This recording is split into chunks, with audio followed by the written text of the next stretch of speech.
Analyst, your desk has 6 Bloomberg terminals arranged in a curve, and the day starts before the sun comes up. Bloomberg is the financial data system every serious trader uses. $24,000 a year per seat. You screen 40 companies a week to pitch 5 ideas. One gets approved. In year 1, your total compensation is $215,000. Your friends who stayed in banking earn $280,000. You do not bring this up. Senior analyst. 3 years in, you have a coverage universe, your personal set of 30 to 40 companies where you know the business better than any analyst on Wall Street. The fund begins tracking you on a shadow P&L, an invisible scoreboard that follows the performance of every idea you originated. You watch it the way you used to watch exam results. Your name is on nothing yet. One call you make with a former plant manager becomes a sentence in a pitch deck that becomes a $40 million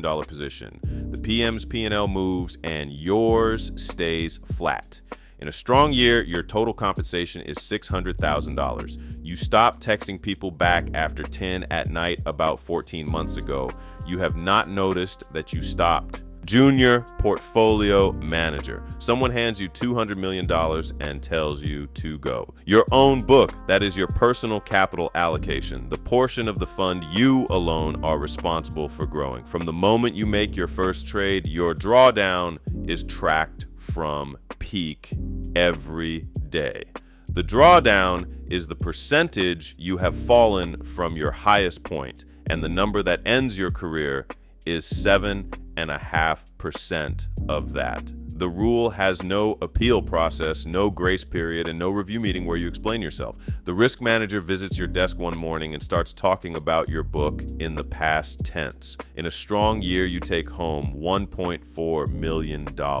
In a year where you lose 9%, you take home your base salary of $250,000 and start making calls. You were right about the thesis. The catalyst fired 2 months after they walked you out. You are not there to see it. Senior portfolio manager. You have been doing this for 7 years. Your book is $800 million. You have survived 1 crash, 2 drawdowns where you thought it was over, and 1 year where you made 38% and believed for a brief period that the thing you feared was behind you. The fund keeps a performance coach on retainer, a psychiatrist in practice, though that is not the official title. The CEO of a rival fund called this role publicly psychologically extremely toxic. You remember reading that and thinking he was exaggerating. You no longer think he was exaggerating. Your wife asked last spring if you could take a real vacation. You said yes. You brought your phone. You checked the risk dashboard twice on the flight. At dinner on the second night, you were calculating correlation between your technology exposure and a macro position you were not comfortable with. She watched you do this. She did not say anything. She left in November. Partner, they give you equity in the management company, a percentage ownership of the firm itself, separate from what you earn by trading. The management company collects 2% of all assets under management every year, regardless of performance. On a $10 billion fund, that is $200 million a year in fees before a single profitable trade is made. Your stake in that fee stream is what separates this level from every level before it. In a strong year, your share of the management company economics is $18 million.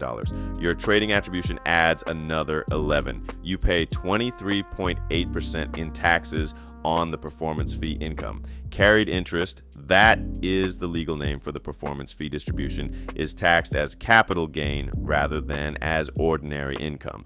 A public school teacher earning $60,000 a year pays a higher effective tax rate than you do on this income. The fund's limited partners include CalPERS, the California Public Employees Retirement System, the pension fund covering California teachers, firefighters, and state workers. They paid the fund $135 million in fees in a single fiscal year for a 4.8% annualized 10-year return.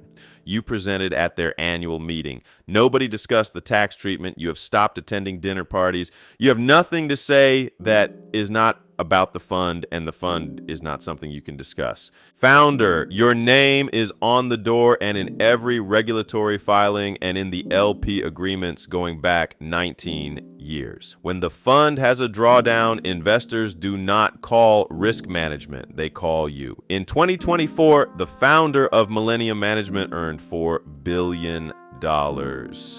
Your number comes up in the same conversations.